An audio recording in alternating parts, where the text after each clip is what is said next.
प्रेमचंद की कहानी सौत। जब रजिया के 2-3 बच्चे होकर मर गए और उम्र ढल चली तो रामू का प्रेम उससे कुछ कम होने लगा और दूसरे की धुन सवार हुई। आए दिन रजिया से झिकझिक होने लगी। रामू एक न एक बहाना खोजकर रजिया पर बिगड़ता और उसे मारता और अंत में वह नई स्त्री ले ही आया। उसका नाम था दसिया। चंपई रंग था, बड़ी बड़ी आंखें, जवानी की उम्र। पीली दुबली पतली रजिया भला इस नवयौवना के सामने क्या जंचती। फिर भी वह जाते हुए स्वामित्व को जितने दिन हो सके अपने अधिकार में रखना चाहती थी। गिरते हुए छप्पर को थूनियों से संभालने की चेष्टा कर रही थी। इस घर को उसने मर मर कर बनाया है, उसे सहज ही में नहीं छोड़ सकती।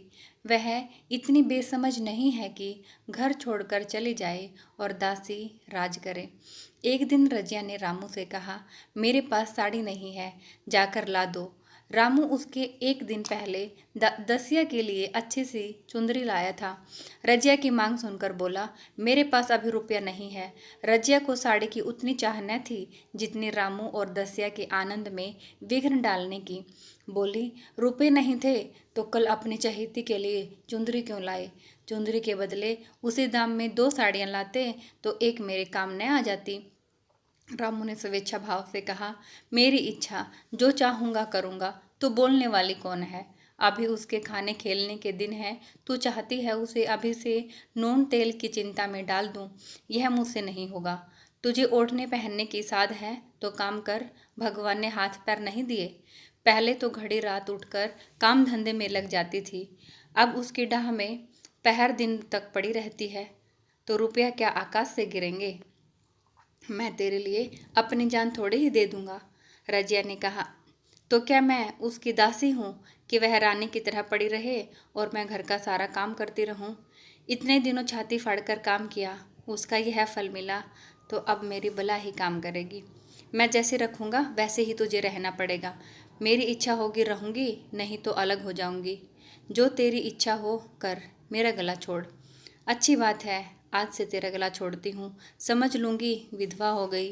रामू दिल में इतना तो समझता था कि यह गृहस्थी रजिया की जोड़ी हुई है, चाहे उसके रूप में उसके लोचन विलास के लिए आकर्षण न हो, इतनी जल्दी वह गृहस्थी का लोभ नहीं छोड़ सकती। संभव था कुछ देर बाद वह जाकर रजिया को मना लेता, पर दासी भी कूटनीति में कुशल थी। उसने गर्म लोहे पर चोट जमाना शुरू की। बोली, आज देवी किस बात पर बिगड़ रही थी? रामू ने उदास मन से कहा, तेरी चुंदरी के पीछे रजिया महाभारत मचाए हुए है। अब कहती है अलग रहूंगी। मैंने कह दिया, तेरी जो इच्छा हो कर। दसिया ने आंखें मटका कर कहा, यह सब नखरे हैं कि आकर हाथ पांव जोड़ें, मनावन करें और कुछ नहीं। तुम चुपचाप बैठे बैठे रहो, 2-4 दिन में आप ही घर में उतर जाएगी। तुम कुछ बोलना नहीं, उसका मिजाज और आसमान पर चढ़ जाएगा। रामू ने गंभीर भाव से कहा, दसिया, तुम जानती हो वह कितनी घमंडिन है। वह मुंह से जो बात कहती है उसे करके छोड़ती है। रजिया को भी रामू से ऐसी कृतज्ञता की आशा न थी। वह जब पहले की सी सुंदर नहीं, इसलिए रामू को अब उससे प्रेम नहीं है। पुरुष चरित्र में यह कोई असाधारण बात नहीं थी, लेकिन रामू उससे अलग रहेगा इसका उसको विश्वास नहीं था। यह घर उसी ने पैसा पैसा जोड़कर बनवाया, गृहस्थी भी उसी की जोड़ी हुई है, अनाज का लेन देन उसी ने शुरू किया। इस घर में आकर उसने कौन कौन से कष्ट नहीं झेले, इसीलिए तो कि बुढ़ापे में एक टुकड़ा चैन से खाएगी और पड़ी रहेगी। और आज वह इतनी निर्दयता के से दूध में मक्खी की तरह निकाल कर फेंक दी गई।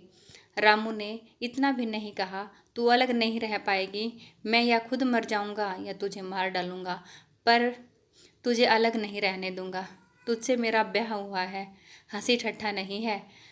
तो जब रामू को उसकी परवाह नहीं है तो वह रामू की क्यों परवाह करे? क्या सभी स्त्रियों के पुरुष बैठे होते हैं? सभी के माँ बाप बेटे पोते होते हैं। आज उसके लड़के जीते होते तो मजाल थी कि यह नई स्त्री लाते और मेरी यह दुर्गति करते। इस निर्दयी को मेरे ऊपर इतनी भी दया न आई। नारी हृदय की सारी परवस्था इस अत्याचार से विद्रोह करने लगी। वह आग जो मोटी लकड़ी को स्पर्श भी नहीं कर सकती, फूस को जलाकर भस्म कर देती है। दूसरे दिन रजिया एक दूसरे गांव में चली गई। उसने अपने साथ कुछ नहीं लिया। जो साड़ी उसकी देह पर थी वही उसकी सारी संपत्ति थी। विधाता ने उसके बालकों को पहले ही छीन लिया था, आज घर भी छीन लिया। रामू उस समय दसिया के साथ बैठा हुआ आमोद विनोद कर रहा था। रजिया को जाते देखकर शायद वह समझ न सका कि वह चली जा रही है। रजिया ने यही समझा।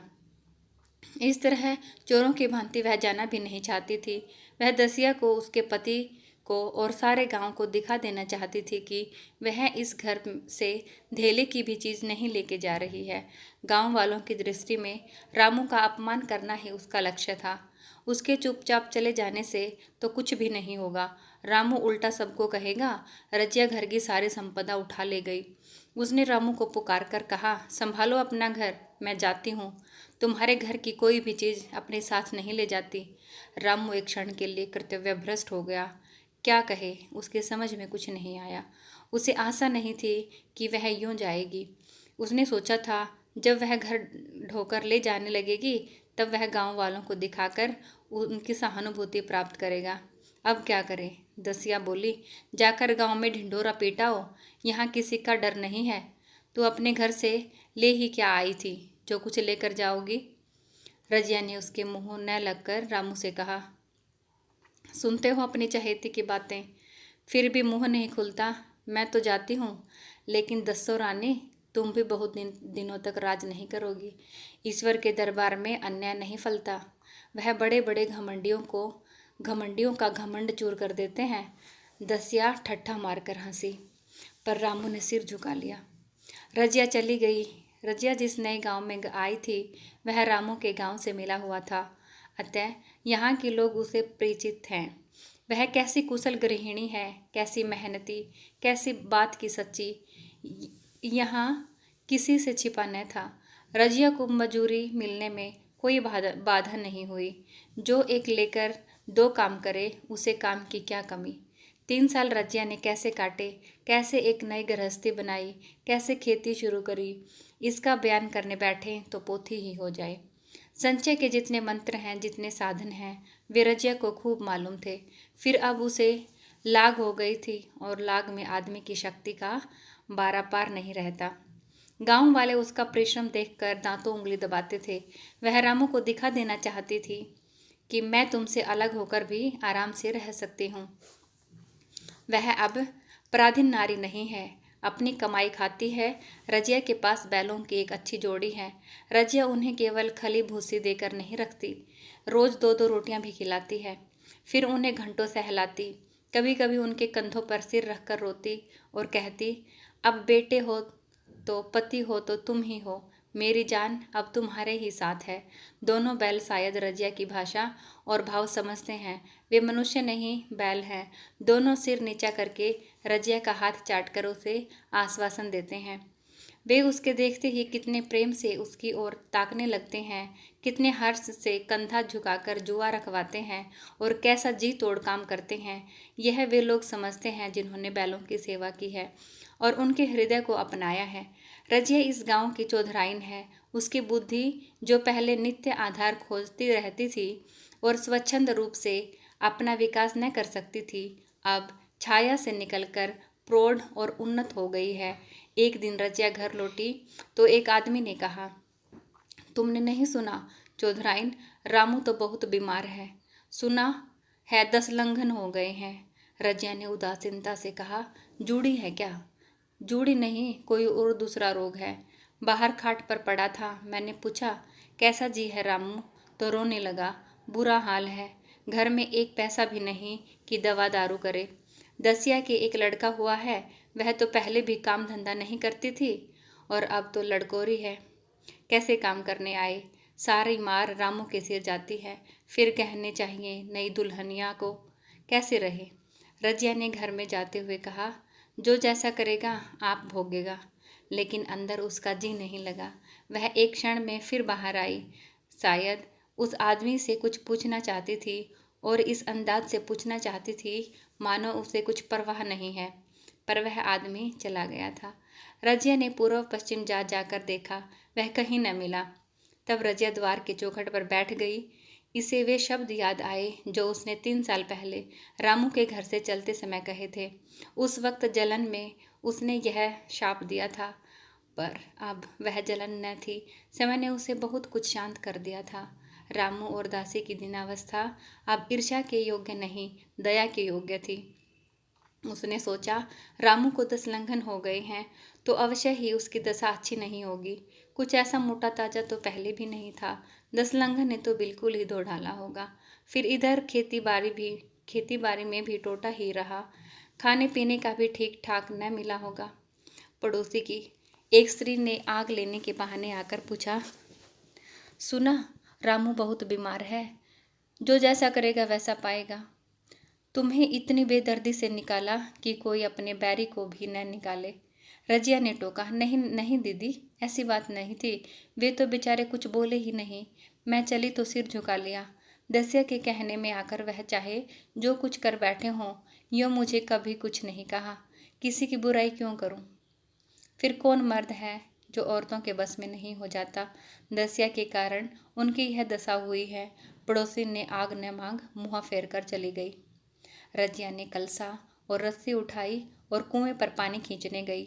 बैलों को सानी पानी देने की बेला आ गई थी, पर उसकी आंखें उस रास्ते की ओर लगी हुई थी जो रामू के गांव की ओर जाता था। कोई उसे बुलाने अवश्य आ रहा होगा। नहीं, बिना बुलाई वह कैसे जा सकती है? लोग कहेंगे, आखिर दौड़ी आई न, मगर रामू तो अचेत पड़ा होगा। 10 लंघन थोड़े नहीं होते। उसकी देह में था ही क्या? फिर उसे कौन बुलाएगा? दसिया को क्या गर्ज पड़ी है? कोई दूसरा घर कर लेगी, जवान है। अच्छा, वह आ तो रहा है। हाँ, आ रहा है। कुछ घबराया सा जान पड़ता है। कौन आदमी है? इसे तो कभी मलसी में मैंने देखा ही नहीं, मगर उस वक्त से मलसी कभी गई भी तो नहीं हूँ। 2-4 नए आदमी आकर बसे ही होंगे। बटोही चुपचाप कुएं के पास से निकला। रजिया ने कलसा जगत पर रख दिया और उसके पास जाकर बोली, रामू महतो ने भेजा है क्या तुम्हें? अच्छा, तो चलो घर, मैं तुम्हारे साथ चलती हूँ। नहीं, अभी मुझे कुछ देर है। बैलों को सानी पानी देना है, दिया बाती करनी है। तुम्हें पैसे दे दूँ, जाकर दसिया को दे देना। कह देना कोई काम हो तो बुलावा भेजे। बटोही रामू को क्या जाने, किसी दूसरे गांव का रहने वाला था। पहले तो चकराया, फिर समझ गया। चुपके से रसिया के साथ गया, रुपए लेकर लंबा हो चला गया। चलते चलते रजिया ने पूछा, अब क्या हाल है उनका? बटोही ने अटकल से कहा, अब तो कुछ संभल रहे हैं। दसिया बहुत रोध हो तो नहीं रही? रोती तो नहीं थी, वह क्यों रोएगी? बटोही चला गया। तो रजिया ने बैलों को सानी पानी किया, पर मन रामू की ही ओर लगा हुआ था। स्नेह समृद्धियां छोटी छोटी तारिकाओं की भांति मन में उदित होती जाती थी। एक बार जब वह बीमार पड़ी थी, वह बात याद आई। 10 साल हो गए, वह कैसे रात दिन उसके सिरहाने बैठा रहता था। खाना पानी तक भूल गया था। उसके मन में आया क्यों न चलकर देख ही आवे। कोई क्या कहेगा? जिसका मुंह जो कहे। चोरी करने नहीं जा रही हूँ, उस आदमी के पास जा रही हूँ जिसके पास 15-20 साल रही हूँ। 10 या नाक सिकोड़ेगी, मुझे उससे क्या मतलब। रजिया ने किवाड़ बंद किए, घर मजूर को सहेजा और रामू को देखने चली, कांपते झिझकती, क्षमा का दान लिए हुए। रामू को थोड़े ही दिनों में मालूम हो गया था कि उसके घर की आत्मा निकल गई, और वह चाहे कितना जोर करे, कितना ही सिर खपाए, उसमें स्फूर्ति नहीं आती। दसिया सुंदर थी, शौकीन थी और फूहड़ थी। जब पहला नशा उतरा तो ठाएं ठाएं शुरू हुई। खेती की उपज कम होने लगी और जो भी होती थी वह उटपटांग खर्च हो जाती थी। ऋण लेना पड़ता था। इसी चिंता और शौक में उसका स्वास्थ्य बिगड़ने लगा। शुरू में कुछ परवाह न की, परवाह करके भी क्या करता, घर में पैसे ही नहीं थे।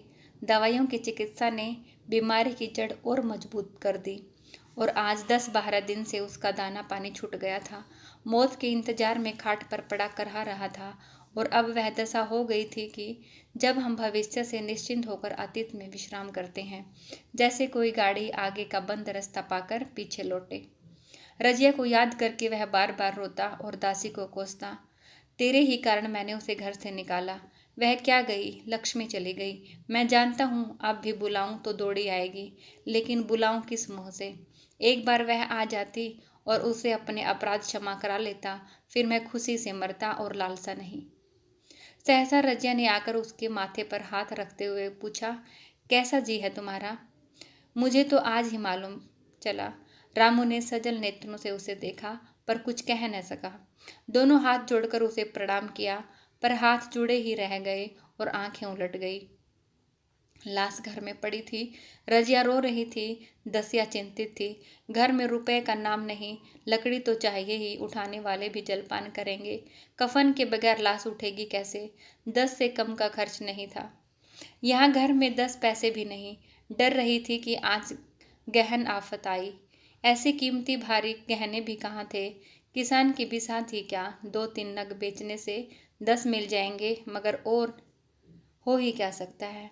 उसने चौधरी के लड़के को बुलाकर कहा, देवर जी, यह बेड़ा कैसे पार लगे?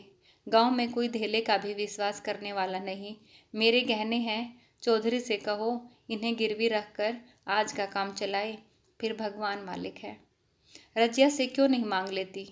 सहसा रजिया आंखें पोंछती हुई आ निकली। कान में भनक पड़ी। पूछा, क्या है जोंखू, क्या सलाह कर रहे हो? अब मिट्टी उठाओगे कि सलाह क्या समय है? हाँ, उसी का इंतजाम कर रहा हूँ। रुपए पैसे तो यहाँ होंगे नहीं, बीमारी में खर्च हो गए होंगे। इस बेचारी को तो बीच मझधार में लाकर छोड़ दिया। तुम लपक कर उस घर चले जाओ। भैया, कौन दूर है, कुंजी लेते जाओ। मजूर से कहना भंडार में 50 रुपये निकाल कर दे दे। कहना ऊपर की पटरी में रखे हैं। वह तो कुंजी लेकर उधर गया। इधर दसिया रजिया के पैर पकड़कर रोने लगी। बहनापे के ये शब्द उसके हृदय में बैठ गए। उसने देखा रजिया में कितनी दया, कितनी क्षमा है। रजिया ने उसे छाती से लगाकर कहा, क्यों रोती है बहन? वह चला गया, मैं तो हूँ। किसी बात की चिंता नहीं करना। इसी घर में हम और तुम दोनों उसके नाम पर बैठेंगी। मैं वहाँ भी देखूंगी और यहाँ भी देखूंगी। ढाप भर की बात ही क्या। कोई तुमसे गहने पैसे मांगे तो मत देना। दसिया का जी होता था कि सिर पटक कर मर जाए। इसे उसने कितना जलाया, कितना रुलाया और घर से निकाल कर छोड़ा। रजिया ने पूछा, जिस जिस के रुपए हों सूरत करके मुझे बता देना। मैं झगड़ा नहीं कर रखना चाहती। बच्चा दुबला क्यों हो रहा है? दसिया बोली, मेरे दूध होता ही नहीं। गाय जो तुम छोड़ गई थी वह मर गई। दूध नहीं पी पाता ना, इसलिए कमजोर है। राम राम, मुरझा गया है। मैं कल ही गाय लाऊंगी, सभी गृहस्थी उठा लाऊंगी। वहाँ रखा ही क्या है। लाश घर से उठी। रजिया उसके साथ गई। दाह कर्म किया, भोज हुआ। कोई 200 रुपये का खर्चा आया होगा। किसी से मांगने न पड़े।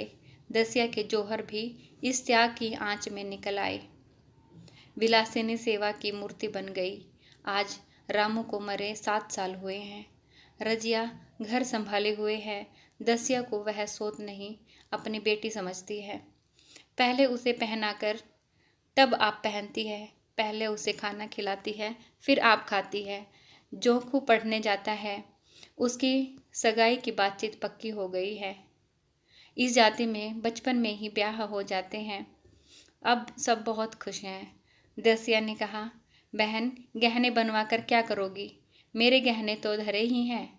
रजिया ने कहा, नहीं रे, उसके लिए नए गहने बनवाऊंगी। नई दुल्हन के लिए नए गहने ही बनेंगे। अभी तो मेरा हाथ चलता है, जब थक जाऊं तो जो चाहे करना। तेरे अभी ओढ़ने पहनने के दिन हैं, तू अपने गहने रहने दे। नाइन शौक करके बोली, आज जोखू के बाप होते तो कुछ और ही बात होती। रजिया ने कहा, वे नहीं हैं तो क्या हुआ, मैं तो हूँ। वे जितना करते मैं उसे दुगना करूँगी। जब मैं मर जाऊँ तब कहना जोखू का बाप नहीं है। ब्याह के दिन दसिया को रोते देखकर रजिया ने कहा, बहू, तुम क्यों रोती हो? अभी तो मैं जिंदा हूँ। घर तुम्हारा है, जैसे चाहे रहो। मुझे एक रोटी दे दो बस, और मुझे क्या चाहिए। मेरा आदमी मर गया, लेकिन तुम्हारा तो अभी जिंदा है। दसिया ने उसकी गोद में सिर रख दिया और खूब रोई। जीजी, तुम मेरी माता हो, तुम न होती तो मैं किसके द्वार पर खड़ी होती। घर में तो चूहे लौटते थे, उनके राज में मुझे दुख ही दुख उठाने पड़े। सुहाग का सुख तो मुझे तुम्हारे राज में ही मिला है। मैं दुख से नहीं रोती, रोती हूँ भगवान की दया पर कि कहाँ मैं और कहाँ यह खुशहाली। रजिया मुस्कुराकर रोने लगी। आपको ये कहानी कैसी लगी कमेंट करके बताना।